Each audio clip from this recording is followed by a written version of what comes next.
Thank you for tuning in to the best parenting show on the internet, Post Daily Dose. It's the Post. It's the Post. It's the Post. The Post Daily Dose. It's the Post. It's the Post. It's the Post. The Post Daily Dose. It's the Post. It's the Post. Hey guys, happy Wednesday. It's the day of the week where you're like in between, like, oh my God, I can't believe it's already Wednesday. And oh my God, I can't believe it's only Wednesday. Hope you guys are doing well. I'll tell you what, here in Oklahoma, it is weird. We had a massive ice storm in Oklahoma City. Lots of people are without electricity, which also means people without heat. Many even without means to prepare food. It's cold, cold, cold. Ice storms. I don't know if you guys have not experienced an ice storm. It's like the craziest thing. You'll just be like having a beautiful day one day, and then you go to bed at night and the temperature drops, like the bottom drops out of the temperature, and then this freezing rain comes out of the sky. Oklahoma weather is drunk. Yes, Kelly. Cheers. You absolutely said it right. I think Oklahoma weather is like throwing a tantrum. I don't know. I think maybe we talked about getting out and doing stuff, and it said, no. I don't think so, sister. So, yeah, Kelly, fellow Oklahoman, you know exactly what I'm talking about. So, of course, I'm going to promote these two amazing books while I'm taking over the Daily Dose until Big Papa is back. This book is incredible, The Great Behavior Breakdown. I pulled some things out of that last night. And this From Fear to Love, we have on promotion. Just go to feartolovebook.com, $7.95, and that literally covers our costs.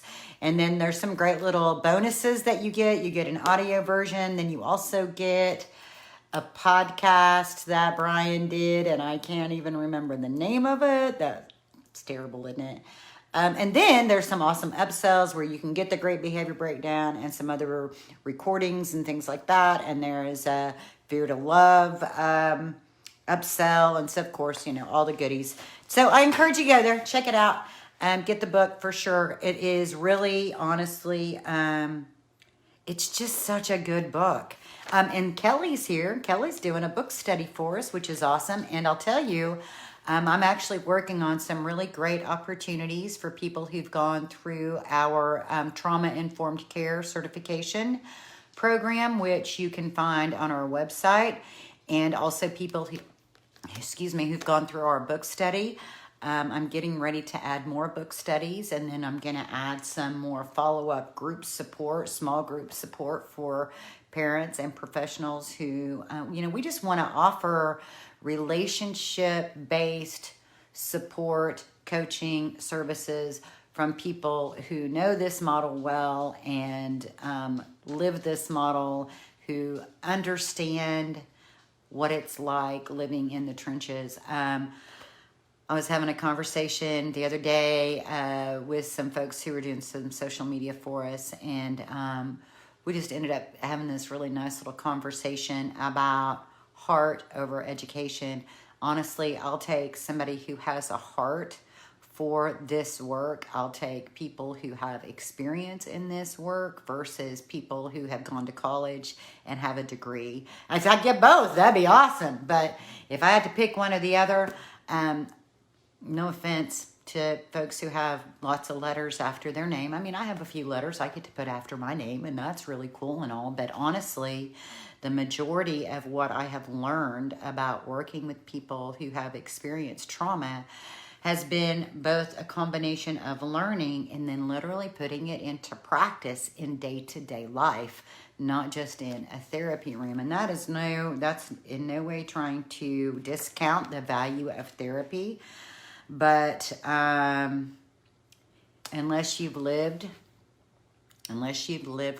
the life of parenting people who have experienced complex trauma, it's really hard, I think, for therapists to really understand what it's like day in and day out. When you get advice of things like stickers and stars and consequences and rewards, then you know that they've not lived it. Because then they'll come back and say, well, you must not be doing it right. If you were just more consistent. It's always much, much, much more than that. Consequences and rewards, behavior modification charts, stickers and stars, that may be effective for 95% of the kids out there. But for kids who've come from traumatic backgrounds, we are talking about brain level. This is not about will. This is not about breaking someone's will. We're talking about brain level differences that have occurred due to in utero and early life trauma, and it is significant. So if you don't know about this stuff, I strongly encourage you learn about it. Bruce Perry says if you're working with kids, you at least need a baseline foundation understanding about neurobiology and the effects of trauma. And our trauma-informed care training is it's 4 videos. They're 2 hours each. And it's $129, so you can get through it relatively quickly, and it's powerful. It's so good. Brian does such a good job. So tonight, my topic is Meet the Child Where the Child Is, and I'm pulling up this book because this is just a great book to get my brain thinking about teaching, because it's such a great teaching book. Each chapter is really short. It's intended to be an easy read. It takes complex ideas and breaks them down into things that we can just really understand and apply. So Meet the Child Where the Child is reminding us that we have three ages that we're keeping in mind. We have chronological age, cognitive age, and our emotional developmental age. So let's just think about this for a little bit. So we have like our physical age, and that may define certain things about our body or not. It may, I know a lot of parents who are like, my child's 2, but they're the size of a 5-year-old, and that makes things really difficult because the world sees this child and expects them to behave a certain kind of way based on their size. Look at these assumptions we make, right? So we have this chronological age. Our cognitive age speaks to our learning, and we have tests that help identify how people learn and whether or not they are on target in certain learning styles and abilities and knowledge and abilities that they have. And then like we have the Wechsler IQ and the WISC IQ tests that help us see where developmentally our children are. But we don't really have anything that addresses this emotional age concept. And in fact, it's one of the areas that we just continue to be behind on in terms of science and helping teachers and parents understand children. So basically, the concept is understanding that when we stress, we regress. That's true for all of us. And that in regressed places, we drop down to different places in our mind-body system emotionally. So that is why you may have a child who is 13, but in that moment, their behavior may be like a 2-year-old. Or you may have a professional football coach who's on the sidelines throwing their headphones and yelling and screaming because in that moment, they are stressed and they have regressed. That's just a fact, and it happens to all of us. The thing is we oftentimes, when we're addressing children, and when I say children, it's like anybody under the age of 18, that if they aren't behaving in the way that we believe they should be behaving based on their age and or their size, then we assign a lot of negative intention. We assign all these negative intentions versus understanding what's going on with them in their emotional brain. And so with that said, when we stress, we regress. It's true for us all.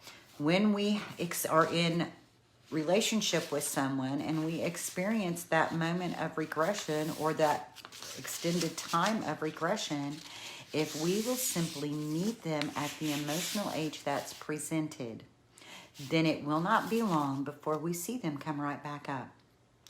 I literally had that happen while my son's been staying with me.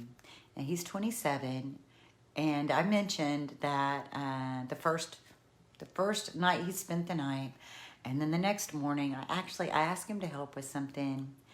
And we got into a little, it wasn't even a fight. Like, it didn't even count as a fight. We just got into a little friction, right? And when I came back, and I ran my errands, I came back home, and when I talked to him about it a little bit, he started sobbing, but his sobbing was from this very wounded, hurt place. And as I'm talking about it and processing it out loud with you guys, what I realized as I look back is he had just come from this very, very stressful situation, extremely stressful situation. That's why he was coming to stay here, right? And you know, it's okay that we had the friction, and it's okay that he got upset. I mean, it could have been avoided had I been more mindful, and yet I wasn't. You know, I'm not perfect. I'm just human. But what I am also is compassionate. And so as soon as those emotions came up, and I just sat with him, breathed through it. I comforted him. I loved him. I remembered back. And we had these remember back conversations.